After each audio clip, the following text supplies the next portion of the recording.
Good morning all students. तो जैसा कि आप सभी जानते हैं, कल मैंने लास्ट क्लास में आपको क्या पढ़ाया था, किलोवाट ओवर। तो किलोवाट ओवर आपने अच्छे से समझा होगा, ठीक है ना। तो यहाँ तक मैंने आपको बता दिया था किलोवाट ओवर। आइए इसके बाद आगे चलते हैं। देखो P इज इक्वल्स टू एक फॉर्मूला मैंने आपको कराया था लास्ट, V इंटू आई होता है। P इज इक्वल्स टू क्या होता है, V इंटू आई। तो आप इस फॉर्मूले में P के प्लेस पर आप क्या पुट कर देंगे, V इंटू आई।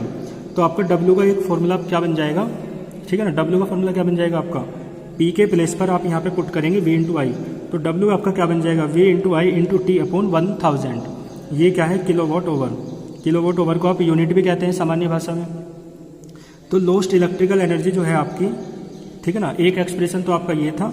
अब यहाँ पे क्या हो जाएगा, V की यूनिट होती है वोल्ट, यूनिट में लिखना है ना आपको। I की यूनिट होती है एम्पियर करंट की, और टाइम की यूनिट होती है ओवर, ठीक है ना। तो आप यहाँ क्या लिख देंगे, ओवर।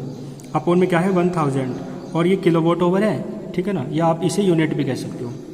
इसका मतलब देखो, लोस्ट इलेक्ट्रिकल एनर्जी आपकी क्या है, यानी वो एनर्जी जो लोस्ट हो चुकी है। यानी कितनी इलेक्ट्रिकल एनर्जी लोस्ट हुई है, तो घरों में जो बिजली का बिल आता है वो यही तो आता है, कितनी इलेक्ट्रिकल एनर्जी हमने लोस्ट की, कितनी कंज्यूम्ड की। इसका मतलब उसे क्या कहते हैं, कितने यूनिट बिल आया है, यानी नंबर ऑफ यूनिट्स, ठीक है ना। तो आप इसे दोनों फॉर्मूले को एक साथ लिख सकते हो। नंबर ऑफ यूनिट्स क्या होता है, वोट इंटू ओवर। पहले वाला formula vote into over upon 1000, और दूसरे वाला फॉर्मूला ये वाला volt into ampere into over upon 1000। और ये क्या है, नंबर ऑफ यूनिट्स है, यानी इतनी किलोवाट एनर्जी, इलेक्ट्रिकल एनर्जी आपने यूज की है, ठीक है। तो ये आपका कंप्लीट हुआ।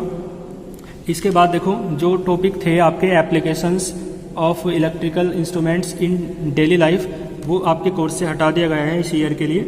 तो इसके बाद आप डायरेक्ट न्यूमेरिकल्स की ओर चलेंगे, लेकिन इससे पहले आइए फॉर्मूले, जो इस चैप्टर के फॉर्मूले हैं उनके बारे में बात कर लेते हैं। तो देखो, इस चैप्टर के इंपॉर्टेंट फॉर्मूले मैं आपको लिख के दे रहा हूँ, आप उन्हें लर्न कर लेंगे, और फिर नेक्स्ट क्लास से हम न्यूमेरिकल्स इसके करेंगे। Electric current I is equals to क्या होता है, Q अपॉन T। आपको मैंने पढ़ा रखा है, I इलेक्ट्रिक करंट होता है, Q क्या होता है, चार्ज होता है, और T क्या होता है, टाइम होता है। इसके बाद देखो, पोटेंशियल डिफरेंस का फॉर्मूला मैंने आपको कराया था। V इज इक्वल्स टू क्या होता है, W अपॉन Q। V आप पोटेंशियल डिफरेंस होता है, W क्या होता है, वर्क होता है, और Q क्या होता है आपका, चार्ज होता है। इसके बाद देखो, Ohm's law R is equals to V upon I होता है, और इलेक्ट्रिकल रेजिस्टेंस कहते हैं R को। तो इसका मतलब ओम्स लॉ हो चाहे इलेक्ट्रिकल रेजिस्टेंस, दोनों का फॉर्मूला क्या है, सेम है, R is equals to V upon I। V क्या है आपका जानते हैं, पोटेंशियल डिफरेंस है, और I क्या होता है, इलेक्ट्रिक करंट होता है। R की जो यूनिट होती है उसे आप ओम कहते हैं, ठीक है ना, ओम, OHM, और ये ग्रीक लेटर के द्वारा इसे दर्शाते हैं, है ना, शो करते हैं। इसके बाद देखो, एक फॉर्मूला है आपका स्पेसिफिक रेजिस्टेंस का। तो स्पेसिफिक रेजिस्टेंस को मैंने बताया था, एक ग्रीक लेटर होता है जिसे आप रो कहते हैं, रो, RHO, इसे रो से डिनोट करते हैं, और इसका फॉर्मूला होता है rho is equals to R into A upon L। यानी मेन फॉर्मूला ये है, R is equals to rho into L upon A। तो यहाँ से आप रो निकाल लेंगे तो क्या आ जाएगा, R into A upon L। L किसी वायर की लेंथ है, A उस वायर का एरिया ऑफ क्रॉस सेक्शन है, ठीक है, और R क्या है, इलेक्ट्रिकल रेजिस्टेंस है। इसके बाद देखो, कॉम्बिनेशन ऑफ रेजिस्टेंसेस हमने पढ़ा था। तो वहाँ पे आपको पता चला था कि कॉम्बिनेशन ऑफ रेजिस्टेंसेस है ना, is of two types. First is series combination. तो सीरीज कॉम्बिनेशन में इक्विवेलेंट रेजिस्टेंस कितना आया था, R is equals to R1 plus R2 plus R3।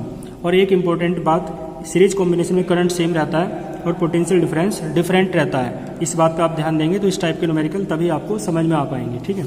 इसके बाद देख लेते हैं आगे। देखो, इसके बाद है आपका पैरेलल कॉम्बिनेशन। पैरेलल कॉम्बिनेशन में आप इक्विवेलेंट रेजिस्टेंस आपका होता है 1 upon R is equals to 1 upon R1 plus 1 upon R2 plus 1 upon R3, ठीक है ना। और एक बात ध्यान रखेंगे, उसका अपोजिट है सीरीज का। वहाँ पे करंट सेम था, यहाँ पे करंट कैसा है, डिफरेंट। वहाँ पे पोटेंशियल डिफरेंस कैसा था, डिफरेंट, यहाँ पे कैसे रहेगा, सेम। फिर इसके बाद इलेक्ट्रिकल एनर्जी के कई फॉर्मूले मैंने आपको बताए थे।